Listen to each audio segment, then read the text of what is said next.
Hello hi అండి, అందరు ఎలా ఉన్నారు కదా. నేనైతే నిన్న తిరుపతి వెళ్ళానండి. 8 hours నలిగిపోయాము. 8 hours నలిగిపోయిన తర్వాత కూడా దర్శనం అయితే మంచి జరిగింది. సో ఆ దేవుడికి ప్రణామం.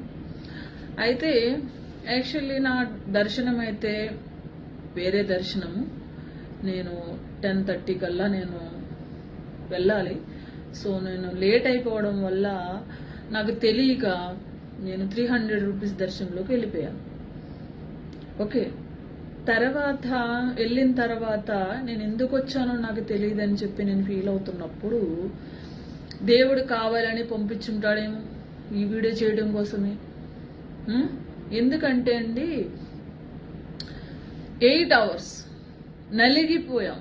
నీళ్ళు లేవు, కాఫీ లేవు, ఫుడ్ లేవు. 12:30కి లోపలికి వస్తే 7:30కి బయటకు వచ్చామండి. ఎక్కడా కూడా ఫుడ్ పెట్టలేదు, ఎక్కడా కూడా వాటరు కొన్ని దిక్కులు ఉంటుంది, కొన్ని దిక్కులు లేవు. ఓకేనా. ఇంకొకటి ఎప్పుడో కానీ ఎన్ని గంటలకో కానీ 4:30కో 5 o'clock అనుకుంటా టీ ఇచ్చారండి. టీయో కాఫీ తెలీదు. అది వెళ్ళి తెచ్చుకున్న వాళ్ళకి, వెళ్ళి లెగన వాళ్ళకి లేదు, అందిన వాళ్ళకి లేదు, అందితే తీసుకునే వాళ్ళకైతే కాఫీ మాత్రమే అవైలబుల్ అయ్యింది. నేను ఈ వీడియో చేయడానికి గల కారణం ఏంటంటే ప్రభుత్వం ఎక్కడా కూడా కరెక్ట్గా లేదు. అక్కడ అందరూ కూడా నెక్స్ట్ ఈ ప్రభుత్వం రాదు, ఎక్కడా కరెక్ట్గా లేదండి. తిరుపతిలో ఒక ఆడపిల్లకి రక్షణ లేదు, ఒక చంటి బిడ్డకి రక్షణ లేదు. ఎలా రక్షణ లేదు అనంటే చిన్న పిల్లలు ఏడుస్తూ నలిగిపోయి గంటల ఊపిరాడక పిల్లలతో బాధపడుతున్న తల్లిదండ్రులు ఎందుకు వచ్చాంరా అని బాధ కలిగిస్తుంది అందరికీ కూడా. ఓకే, ఒక ఆడపిల్ల, ఒక ఏజ్ వచ్చిన పిల్ల, వాళ్ళకి రక్షణ లేదు. అబ్బాయి అమ్మాయి ఇట్లా గుద్దుకుని వెళ్ళడం, ఎక్కడ రక్షణ లేదు. ఎందుకు మనిషికి గ్యాప్ కూడా ఉండట్లేదు. నేను అడుగుతున్నది ఏంటంటే ప్రభుత్వాన్ని, అది జగన్మోహన్ రెడ్డి గారైనా లేదంటే చంద్రబాబు నాయుడు గారైనా ఎవరైనా నేను కోరుకునేది ఒకటే, దేవుడు లేకపోతే మనవలేము, మనవ లేకపోతే దేవుడు లేడు.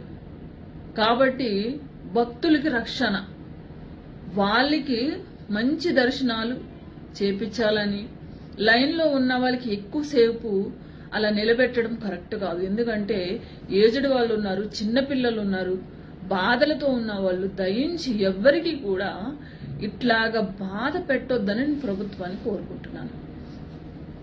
ఇంకోటి ఏంటంటే విఐపి దర్శనాలంట, బ్రేక్ దర్శనాలంట, ఎవరో వచ్చారంట. ఓకే అండి, పెద్దోళ్ళు వాళ్ళు డొనేట్లు చేస్తారు, ఫ్రీ దర్శనాలు వాళ్ళకి ఉంటాయి. అలాగే వాళ్ళ గురించి మమ్మల్ని 4 hours నిలబెట్టారు. ఏమండి, మీకోసము చిన్న పిల్లలు ఏడుస్తున్నారు, ముసలి వాళ్ళు బాధపడుతున్నారు, ఒక ఫుడ్ లేదు, ఏమీ లేదు.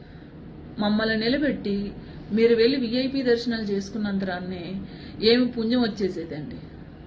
ఓకే, ఎందుకంటే ఒకరు బాధపడుతూ ఉంటే మీరు విఐపి దర్శనాలు చేసుకుని వెళ్ళిపోతుంటే అఫ్ కోర్స్ నేను కూడా విఐపి దర్శనం చేసుకోవచ్చు హ్యాపీగా, నాకెవరో తెలీదా. సో విఐపి దర్శనం అనేది మ్యాటర్ కాదు. మనం దేవుడి దర్శనంకి వెళ్తున్నాం, ఏ దర్శనం చేసుకున్నా ఆయన దగ్గరికి వెళ్తున్నాం. ఇంకో విషయం ఏంటంటే దగ్గరికి వెళ్ళి చూసాము అనే ఫీలింగ్ ఉంటుంది చాలా మందికి. దూరాన్ని ఉన్న వాళ్ళు మాత్రమే దేవుడు చూస్తాడు, అది గుర్తుపెట్టుకోండి. దగ్గర నుంచి వెళ్ళిన వాళ్ళకి దేవుడు చూడడు, దూరం నుంచి ఉన్న వాళ్ళని మాత్రమే చూస్తాడు. అది ఒకటి గుర్తుపెట్టుకోండి.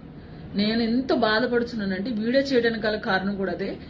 నా దర్శనం కూడా తప్పిపోవడానికి కూడా కారణం కూడా ఈ వీడియో చేయడానికే. కాబట్టి మరి ఇట్లాంటి ఇంకా జరగకుండా నేను ప్రభుత్వాన్ని కోరుకుంటున్నాను. అది ఏ గవర్నమెంట్ అయినా సరే దేవుడి విషయంలో మాత్రం మీరు ఇలా అన్యాయం చేయొద్దని కోరుకుంటున్నానండి. అందరికీ కూడా ప్రభుత్వానికి చాలా ఇబ్బంది పడుతున్నారండి. విఐపి దర్శనం చేసుకున్న వాళ్ళకి, డబ్బున్న వాళ్ళకి, మరి వీళ్ళకి ఏం బాధ తెలీదు. చిన్నపిల్లలు ఏడుస్తుంటే కళ్ళంటే నీళ్ళు వస్తున్నాయండి. కొంతమందికి జ్వరం కూడా వచ్చింది, ఏడుపు వస్తుంది నాకు. ఎంత బాధపడుతున్నారో తెలుసా అండి. నిజంగా మీరు అడగండి, నిన్న ఎంత జనం, ఆ జనంలో ఉన్న వాళ్ళని అడగండి ఏం సప్లై చేశారు, ఏమి ఇచ్చారు. అంత కష్టం అండి దేవుడి దగ్గరికి వెళ్ళడానికి. ఎందుకండి ఎందుకు? ఇలాంటివి మార్చండి, ఇంకా ఇలాంటి పద్ధతులు మార్చండి.